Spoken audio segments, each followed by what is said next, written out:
Hindu laws हम कर रहे थे। अब नेक्स्ट एक्ट है हमारा Hindu adoption and maintenance act 1956। अब इस एक्ट की ये क्लास नंबर 1 है। Hindu adoption and maintenance act 1956, इसका लेक्चर नंबर 1 है ये।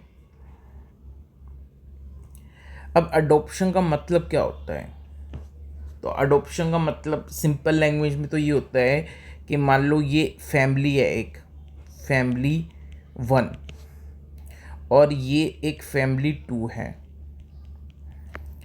अब फैमिली 1 का कोई चाइल्ड है, ये फैमिली अपने इस चाइल्ड को इस फैमिली को दे देती है।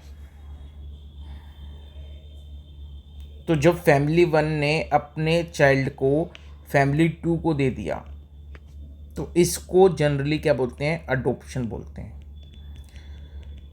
इस प्रोसेस को क्या बोलते हैं? अडॉप्शन। फैमिली 2 ने फैमिली 1 के चाइल्ड को क्या कर लिया? अडॉप्ट कर लिया, जिसको हिंदी में बोलते हैं गोद ले लिया।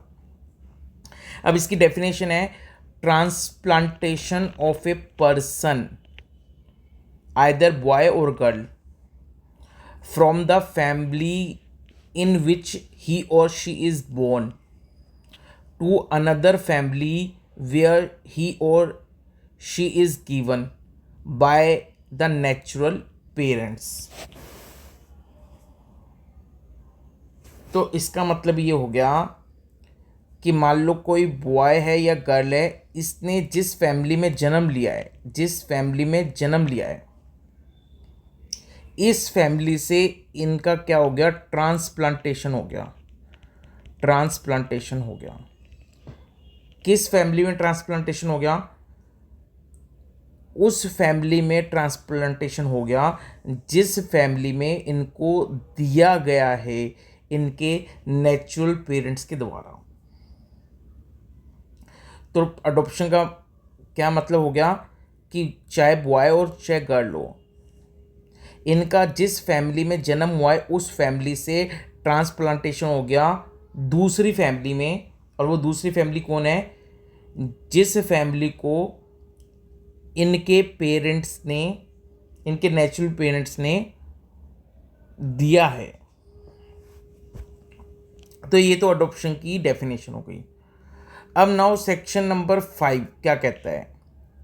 सेक्शन नंबर 5 कहता है कि जो भी अडॉप्शन का प्रोसीजर है, वो जो भी अडॉप्शन का जो प्रोसीजर है वो इस एक्ट के अकॉर्डिंग होगा। सेक्शन 5 कहता है कि जो भी अडॉप्शन का प्रोसीजर है वो इस एक्ट के अकॉर्डिंग होना चाहिए, यानी अडॉप्शन जो है वो इस एक्ट के अकॉर्डिंग होना चाहिए। अब ना तो कोई हिंदू अडॉप्शन में किसी को दे सकता और ना कोई हिंदू अडॉप्शन में किसी को ले सकता accept in accordance with the provision of this act. यानी एक हिंदू को अगर अडॉप्शन में कोई चाइल्ड लेना है या एक हिंदू को अडॉप्शन में अपने चाइल्ड को देना है, तो हिंदू को अडॉप्शन में देना है या एक हिंदू को अपने चाइल्ड को अडॉप्शन में देना है या एक हिंदू ने कोई चाइल्ड अडॉप्ट करना है, तो वो इस एक्ट के अकॉर्डिंग ही या तो अडॉप्शन में चाइल्ड दे सकता है या किसी चाइल्ड को अडॉप्ट कर सकता है। तो एक हिंदू इस एक्ट के अकॉर्डिंग ही अडॉप्शन प्रोसीजर कर सकता है। अगर अडॉप्शन इस एक्ट के कॉन्ट्रावेंशन में होता है, यानी इस एक्ट में जो लिखा है उसके उल्लंघन करके अगर अडॉप्शन किया जाता है तो वो अडॉप्शन वॉइड माना जाएगा, वो अडॉप्शन वैलिड नहीं माना जाएगा। और अगर वॉइड अडॉप्शन है तो फिर उसका इफ़ेक्ट क्या होगा? तो उसका ये इफ़ेक्ट होगा कि ये जो बच्चा है इसका अडॉप्टिव फैमिली में कोई राइट क्रिएट नहीं होगा। अगर वॉइड अडॉप्शन है तो वॉइड अडॉप्शन से इस बच्चे का अडॉप्टिव फैमिली में कोई राइट क्रिएट नहीं होगा। और जिस फैमिली में इसका जन्म हुआ है उस फैमिली में इसके जो राइट्स हैं वो भी ख़त्म नहीं होंगे। इसका मतलब अगर वॉइड अडॉप्शन है तो जिस फैमिली में इसका बर्थ हुआ है उस फैमिली में इसके जो राइट्स हैं वो एज इट इज़ रहेंगे, वो ख़त्म नहीं होंगे। और जो अडॉप्टिव फैमिली है उसमें इसके कोई राइट क्रिएट नहीं होंगे। ये हमें सेक्शन नंबर 5 ने बताया। अब सेक्शन नंबर 6 कहता है कि वैलिड अडॉप्शन की क्या क्या असेंशियल रिक्वायरमेंट्स हैं। तो सेक्शन 6 बताता है वैलिड अडॉप्शन की असेंशियल रिक्वायरमेंट। तो सबसे पहले जो पर्सन अडॉप्ट कर रहा है किसी चाइल्ड को, उसके पास अडॉप्ट करने की कैपेसिटी भी होनी चाहिए और उसके पास अडॉप्ट करने का राइट भी होना चाहिए। तो जो पर्सन अडॉप्ट कर रहा है किसी चाइल्ड को उसके पास कैपेसिटी भी होनी चाहिए अडॉप्शन की और उसके पास अडॉप्शन का राइट भी होना चाहिए। अब ये जो अडॉप्शन की कैपेसिटी और अडॉप्शन का राइट है वो सेक्शन नंबर 7 और 8 में बताया गया है। तो सेक्शन 7 और 8 में हम ये चीज़ पढ़ेंगे कि भाई जो पर्सन अडॉप्ट कर रहा है उसकी कैपेसिटी क्या होती है और जो पर्सन अडॉप्ट कर रहा है उसका राइट क्या होता है। सेक्शन 6 बस इतना बता रहा है कि जो पर्सन अडॉप्ट कर रहा है उसके पास राइट भी होना चाहिए अडॉप्ट करने का और उसकी कैपेसिटी भी होनी चाहिए, जो हम सेक्शन 7 और 8 में पढ़ेंगे। सेक्शन 9 बताता है कि जो पर्सन अपने चाइल्ड को अडॉप्शन में दे रहा है उसके पास भी कैपेसिटी होनी चाहिए ये करने की।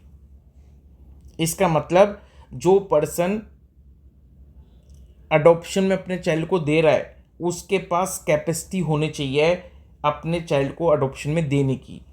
ये सेक्शन 9 में हम पढ़ेंगे। और the person adopted is capable of being taken in adoption. अब जो चाइल्ड है वो भी कैपेबल होना चाहिए अडॉप्शन में लेने और देने के लिए। यानी इसका मतलब जो चाइल्ड है वो भी कैपेबल होना चाहिए अडॉप्शन के लिए। ये पढ़े हम सेक्शन 10 में।